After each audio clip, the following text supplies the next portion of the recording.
So hello guys, Insta millionaire season 2 series इस channel पर शुरू होने जा रही है। यह है इसका एपिसोड 1 और हम इसी तरह से हर वीक में 1 से 2 वीडियोस अपलोड करते रहेंगे। और इस कहानी को लिख रहे हैं एक बहुत ही मशहूर राइटर जिसका नेम मैं यहाँ पे डिस्क्लोज नहीं कर सकता। तो उन्हें हमने बहुत ही मुश्किल से मनाया है। So let's go. लकी की फैमिली के साथ अब तक सब कुछ ठीक तरह से चल रहा था। मंत्री कमलनाथ को भी 6 महीने के अंदर रास्ते पर लकी ने लाकर खड़ा कर दिया था। तकरीबन 5 सालों तक बिजनेस में छोटी मोटी प्रॉब्लम्स लकी को आती रही, लेकिन लकी और राधिका उन्हें मिलकर सॉल्व करने लगे। इसी तरह से 5 साल बीत गए और आज से ठीक 15 दिन पहले अग्रवाल एम्पायर के ओनर शिवराज अग्रवाल की मौत हो गई। शिवराज काफी ज्यादा बीमार चल रहे थे। वो अपने पोते पोतियों के साथ काफी फ्रेंडली तरीके से रहने लगे थे। उन्होंने अपना कठोर व्यवहार काफी पहले ही त्याग दिया था। हमेशा की तरह कार्तिक और निकी जब स्कूल से आए और अपने दादा के कमरे में गए, तब दादा की आंखें हल्की हल्की बंद हो रही थी। उन्हें समझ नहीं आ रहा था कि उनके साथ ये क्या हो रहा है। शिवराज ने अपनी कमजोर और कांपती आवाज में निकी और कार्तिक, जो कि लकी के 2 बच्चे थे, उन्हें अपने पास बुलाया। कार्तिक, मेरे बच्चों, यहाँ आओ। निकी और कार्तिक चुपचाप अपने दादा के पास आ जाते हैं और उनका एक हाथ कार्तिक तो दूसरा हाथ निकी पकड़ लेती है। शिवराज दोनों को अपने और करीब बुलाते हैं और उनसे कहते हैं, निकी, वो तुम्हारे पापा किसी और परिवार के साथ। इतना कहते हुए ही शिवराज अग्रवाल अपना दम तोड़ देते हैं। शिवराज के लास्ट के आधे वर्ड्स कुछ धुंधले से थे, लेकिन शायद निकी और कार्तिक में से किसी एक को यह बहुत अच्छी तरीके से सुनाई दे गया था। शिवराज की मौत के बाद अग्रवाल फैमिली को लकी ने बड़ा धक्का लगने से बचाया, लेकिन फिर भी वो भी अंदर से टूटा हुआ महसूस कर रहा था। शिवराज के जाने के बाद लकी को अपने ऊपर का साया उठता हुआ महसूस हुआ, लेकिन वो इतना कैपेबल था कि वो अपनी कंपनी को अच्छे से संभाल सके।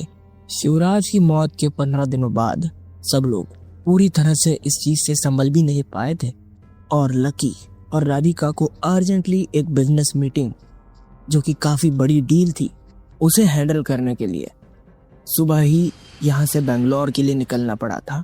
पूरे वर्ल्ड के नामी और अंडरग्राउंड बिजनेस शिवराज की मौत को अभी 15 दिन भी नहीं हुए थे कि लकी और राधिका को अंडरग्राउंड बिजनेस माफियाज की तरफ से एक बहुत बड़े यूनियन में शामिल होने का मौका मिला था। यहाँ पर बाहर की कंट्रीज के सारे लकी जैसे हीरोज, जो कि अपने बिजनेस एम्पायर के साथ सीक्रेट आइडेंटिटीज को बनाकर चलते हैं, वो सब आ रहे थे। इसमें लकी का दोस्त एजेंट एक्स भी आ रहा था। उसके साथ लकी को कुछ डिस्कस करना था, इसलिए राधिका और लकी सुबह की फ्लाइट से ही बेंगलोर के लिए निकल गए थे। यहीं कार्तिक और निकी ने भी आज से स्कूल जाना स्टार्ट कर दिया था। स्कूल से वो लोग अपने प्राइवेट ड्राइवर्स के साथ अग्रवाल मेंशन में पहुंचते हैं।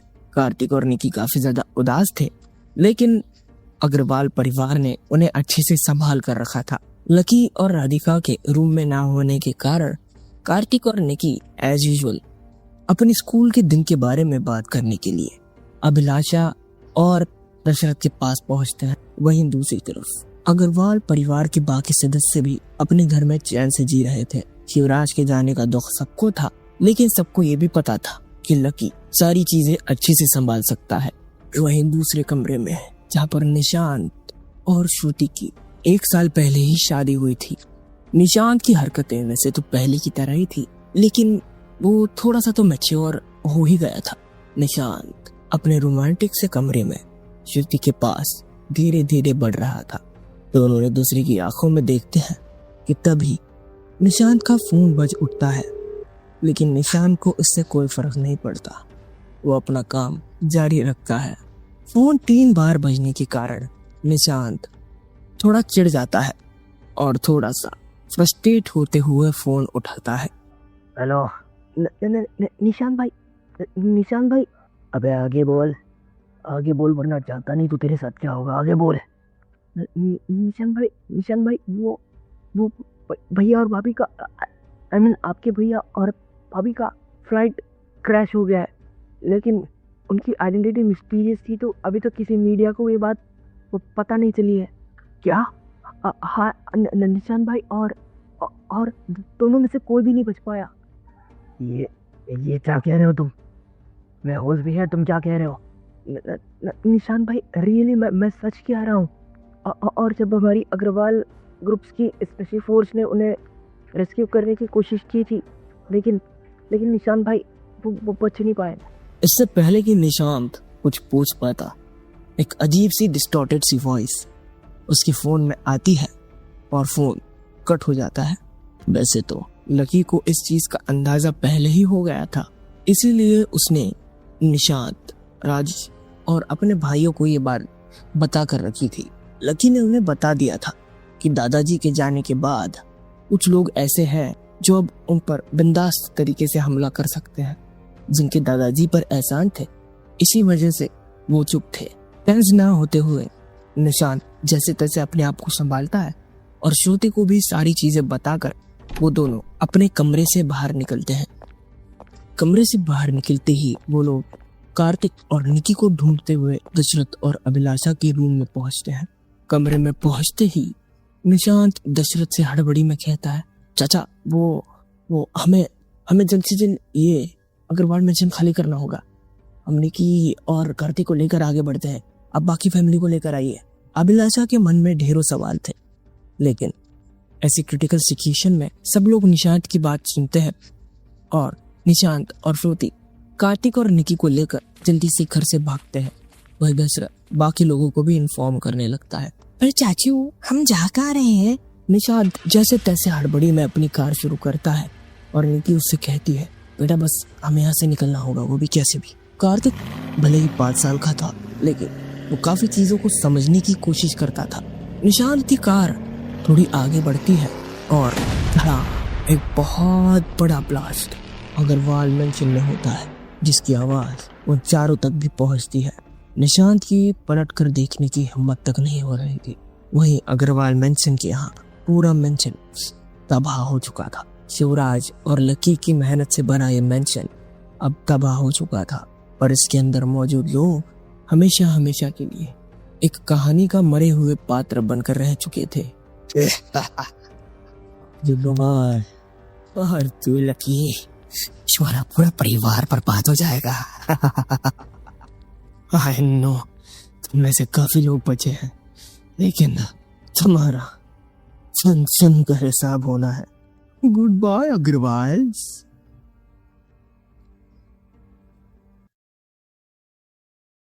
एपिसोड शुरू करने से पहले डिस्क्लेमर, अगर आपने हमारा पुराना एपिसोड यानी कि इंस्टा मिलियनेयर का the real last final episode सुना है, तभी आपको सीजन 2 समझ आएगा।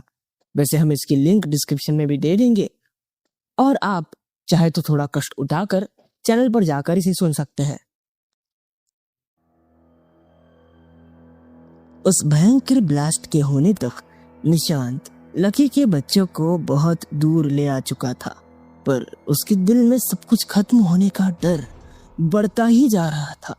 इस वक्त उसकी वो कार उस धमाके से काफी दूर आ तो गई थी, पर जैसे जैसे वो कार अग्रवाल मेंशन से दूर जा रही थी, वैसे वैसे निशांत का दिल बैठा जा रहा था।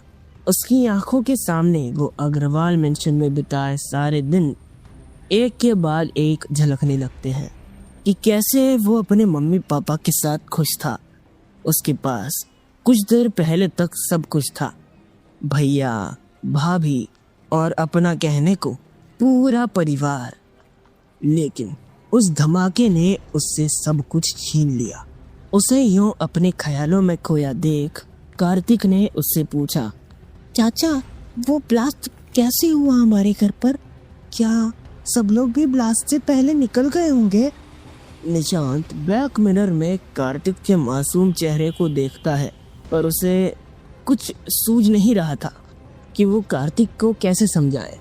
उसे कार्तिक को बहुत कुछ बताना था, लेकिन कार्तिक इस सब के लिए छोटा था और निशांत खुद अपने आप में इतना उलझा हुआ था कि वो एक बार फिर से अपने ख्यालों में खो जाता है। उसे कुछ जवाब ना देता देख लकी की बेटी यानी निकिता ने कार्तिक को एक बार देखा और फिर निशांत को बैक मिरर में देखकर बोली, चाचू आप कुछ बोलते क्यों नहीं? क्या हुआ हमारे घर को? निकिता यानी निकी के सवाल पर निशांत का ध्यान एक बार फिर से टूट गया। आज पहली बार उसे लग रहा था कि इन मासूम से बच्चों की भला इसमें क्या गलती थी। ये लोग तो अभी कुछ भी नहीं जानते। एक घड़ी सांस लेकर उसने बैक मिरर में देखते हुए कहा। श्रुति तो इस वक्त गहरे सदमे में ही जा चुकी थी। देखो बच्चों, तुम्हारे सब सवालों के जवाब दूंगा, लेकिन तुम्हें मुझसे एक प्रॉमिस करना होगा। इतना कहकर निशांत चुप हो गया। उसे यूं चुप होता देख कार्तिक ने कहा, ठीक है हम प्रॉमिस करते हैं। कार्तिक ने कहा। उसे प्रॉमिस करता देख निकिता भी बोली, ठीक है चाचू, मैं भी प्रॉमिस करती हूँ। उन दोनों की बातों को सुन कार चलाते हुए ही निशांत ने कहा, आप लोगों ने भी देखा कि हमारा घर पूरी तरह से ब्लास्ट हो गया और ये बात तुम दोनों किसी से नहीं कहोगे। आपके दादा दादी, चाचा चाची, यहाँ तक कि आपके पापा मम्मी तक को भी पता था कि ये ब्लास्ट होने वाला है और इसीलिए वो थोड़ा शांत होकर बोला, वो लोग एक सेफ जगह जाकर छुप गए हैं। अगर आप दोनों अपने चाचू की सारी बात मानोगे तो मैं आप दोनों को उनसे मिलवाने ले जाऊंगा। इस वक्त निशांत कुछ भी बोलकर बस उन दोनों को शांत करना चाहता था। कुछ घंटे ड्राइव करने के बाद अब वो लोग उस शहर से बाहर निकल जाते हैं। लगभग 2 दिन की ड्राइव के बाद निशांत की कार एक छोटे से घर के सामने आकर रुकी। निशांत 2 दिन से बिना सोए लगातार ड्राइव कर रहा था। उसने बीच में एक जगह पर कार रोककर थोड़ा सा रेस्ट किया था। कार्तिक कार से बाहर निकला और निकी और श्रुति भी बाहर निकल आई। निशांत ने थोड़ा सा गंभीर होकर कार्तिक और निकी को देखा और उनसे कहा, कार्तिक और निकिता, तुम दोनों अब मेरे साथ रहोगे और अगर तुम दोनों मेरी सारी बातों को अच्छे से मानोगे तो मैं तुम्हें भैया भाभी के पास ले जाऊंगा। निशांत की बातों को सुनकर कार्तिक और निकिता अपने सवाल पूछने लगे। चाचू हम कहाँ आए हैं? चाचू ये कौन सी जगह है? हम लोग मम्मी और पापा से कब मिलेंगे? पर उनके इन सवालों पर निशांत कोई जवाब नहीं देता है। उन्होंने कार से नीचे उतरकर देखा तो उनके सामने एक छोटा सा घर था। वहाँ के आसपास के इलाके में दूर दूर तक उन्हें कोई मकान नजर नहीं आ रहा था। ये घर एक मंजिल का एक छोटा सा घर था। लकी को इस बात का पहले से ही डर था, इसीलिए निशांत को लकी ने सब कुछ पहले ही समझा दिया था। निशांत के पीछे पीछे बच्चे और श्रुति भी उस घर में गए। बच्चों ने देखा कि अंदर से वो घर इतना भी बेकार नहीं था। अंदर 2 कमरे थे और एक किचन था। पर जिन बच्चों ने अपना बचपन बड़े से आलीशान महल में बिताया था, उनके लिए ये छोटा सा 2 कमरों का घर बहुत ही बेकार लग रहा था। मकान को अंदर से देखकर निकिता बोली, चाचू मुझे यहाँ नहीं रहना, मुझे अपने घर जाना है। कहीं ना कहीं कार्तिक भी यही कहना चाहता था, इसीलिए वो निशांत को आशा के साथ देखता है।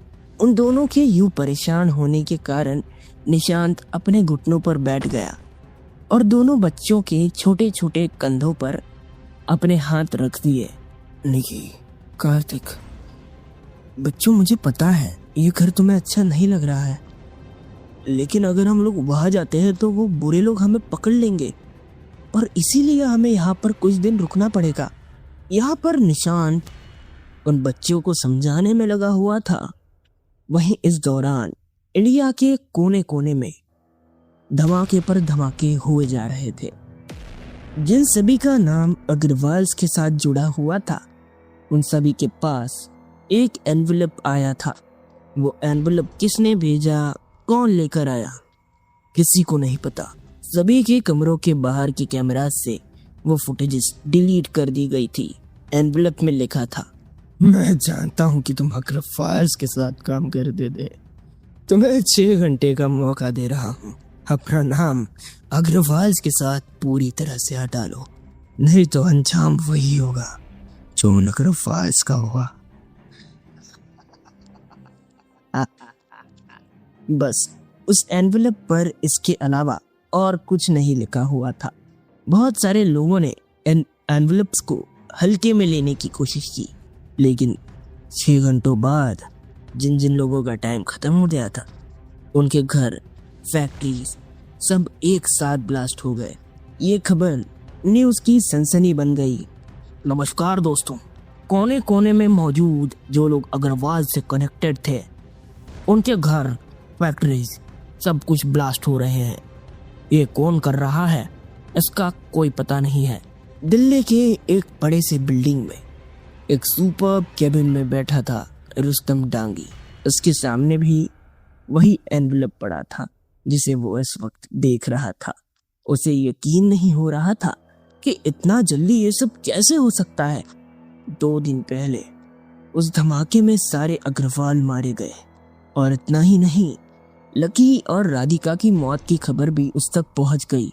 अब वो अपने आप को अकेला महसूस कर रहा था। उसके जानने वाले सारे लोग मर चुके थे। उसे अपने दुश्मन का कुछ अता पता ही नहीं था। अपने ख्यालों से बाहर निकलकर उसने वो एनवेलप खोला जिसके अंदर कुछ लिखा हुआ था। रुस्तम डांगी, तुम इन अग्रवाल्स के साथ बहुत दिनों से जुड़े, और सच कहूं तो मैंने तुम्हें एक बार अपने पापा के साथ देखा था। तुम्हारी आंखों की वो चमक मुझे आज भी अच्छी लगती है। मेरा तुम्हें मारने का दिल नहीं कर रहा। हाँ, तो चलो ऐसा करते हैं, मैं तुम्हें एक मौका देता हूँ। तुम मुझे निशान का पता बता दो और मेरे लिए काम करो, तो मैं तुम्हें कुछ नहीं करूँगा। और तुम बस एक वफादार कुत्ते बनकर रहना चाहते हो तो तुम्हें 6 घंटे दिए सोचने के लिए।